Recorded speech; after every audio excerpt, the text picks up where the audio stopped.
One of the things that Alea and I have discovered is that even when there's no upset, one of the things that happens every morning, our morning routine is this.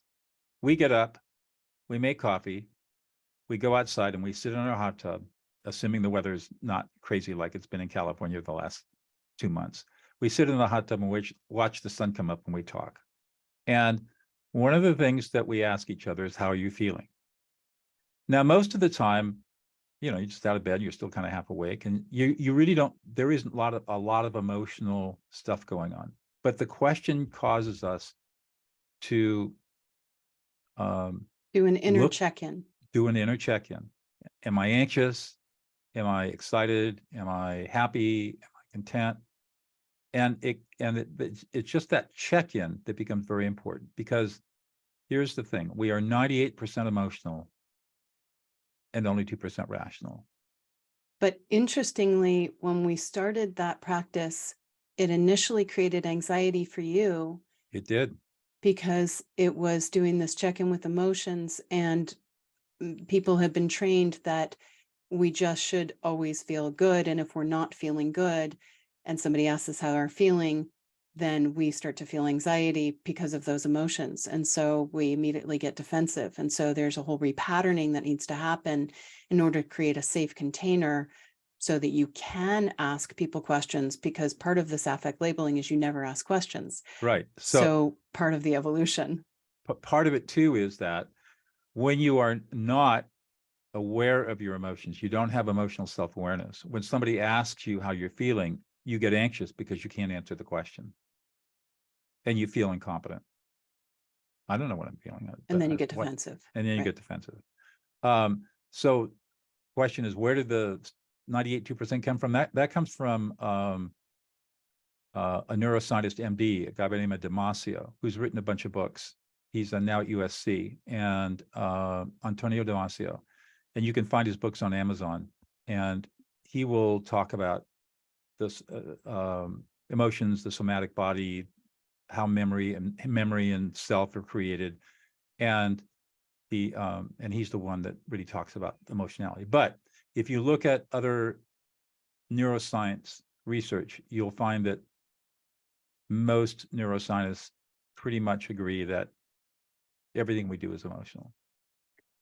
I mean, if you really think about it this way: how can you make a decision? How can you make a decision, or rather, how can you invoke critical thinking or rational thinking or logic or reasoning? How can you invoke any of those cognitive tools unless you have an emotional reaction to the environment that tells you that you have a problem? Rationality by itself does not alert you to what's going on around you. It is a process for solving a problem or making a decision. But what makes us recognize that we have a problem or a decision are our emotions.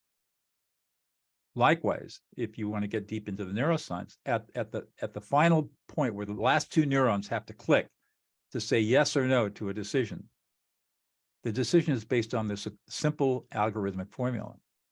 Is this going to give me more or less pleasure, or is this going to allow me to avoid more or less pain? So we're either going to seek pleasure or we're going to avoid pain. Those are both emotional decisions. So even the most critical thinking decision, the most difficult, rational, business, mathematical decision, it's going to come down to, how's it going to make us feel? And it's also one of the reasons why we don't want to make really important decisions when we are emotionally triggered, because then we actually don't have that 2% of that part of our brain that helps us make clear decisions. Right. So that's about as much of the neuroscience I'll get into. Well, maybe there's a little bit more. So what's the fundamental tool that we use for dealing with emotions, our own emotions and the emotions of others? The tool is called affect, AFFECT, labeling, affect labeling. And it's a 3-step process. When you are either emotional yourself, you're experiencing emotion, or your partner is experiencing emotion, the first thing you want to do is label those emotions. So you're going to do this in a 3-step process. Number one, you're going to ignore the words. Doesn't matter what your partner says, ignore the words. You're not ignoring your partner. You're just ignoring what they're saying, because those words in this moment are no longer important. And you might even have to have an inner mantra of ignore the words, That's ignore right. the words, ignore Especially the if there's words, anger or upset, strong emotions. or blame or shame. You have to really ignore the words. Second step is you're going to read their emotional data. Emotions are data, just like numbers on a spreadsheet. And the beauty is that our brains are hardwired to read other people's emotions effortlessly and efficiently. This goes back to evolutionary biology. What most people don't realize is that we humans did not have the ability, we had no vocabulary, no ability to speak or utter words until about 230,000 years ago. But hominids have been on the planet for millions of years. How did they communicate? In clans and families, how did they communicate? Grunts and energetic awareness. And emotions, facial expressions, and body language. And grunts with empathic different sensitivity. intonations. And empathic sensitivity. So our brains evolved in order to cooperate and collaborate and work together in groups.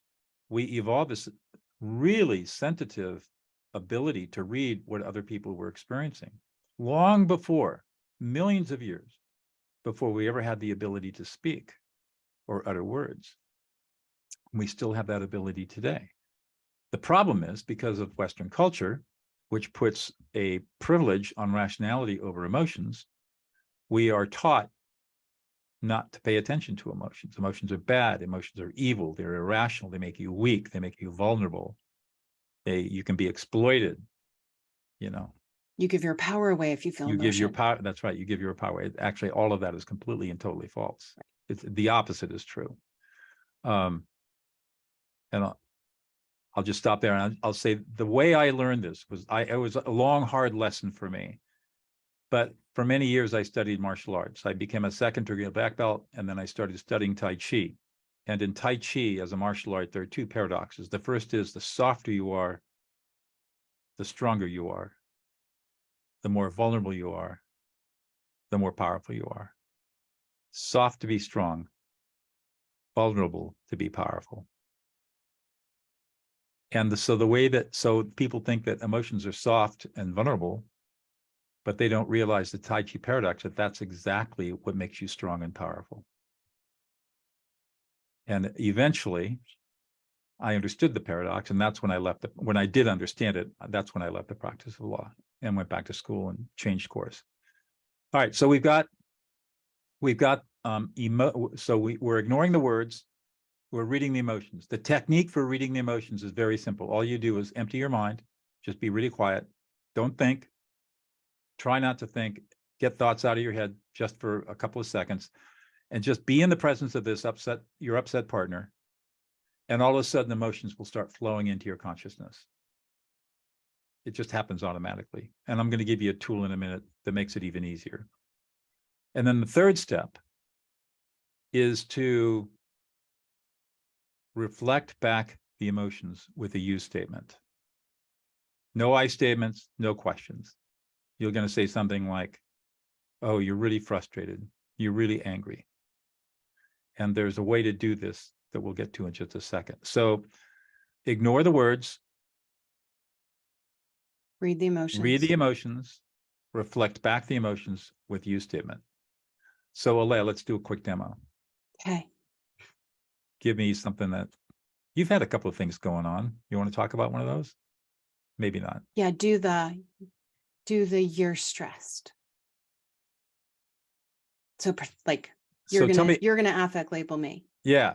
So Alea, lately you felt a lot of stress, and you've been frustrated and anxious and concerned. Yes, and I'm confused. And you've been very confused. And I don't know what to do. You felt, you're confused, you're anxious, you don't know what to do. I'm anxious. You're anxious, you feel a little disempowered. I'm scared. And it's scaring you. And I don't feel safe. You don't feel safe. I don't feel safe. You don't feel safe. And I just want to run. You feel like running because you're frightened, you're scared. Yeah. And that's because of the anxiety you're feeling. Yes. And there are times when you don't feel lovable. Maybe. Maybe not that deep, just more scared. Scared of not being safe. You're scared of not being safe. You're scared of not having control. Yes. Yes. Yeah, you're scared of not having control. That. And so, That. and that's been stressing you out. Yes. I love control. You love control. Okay, good.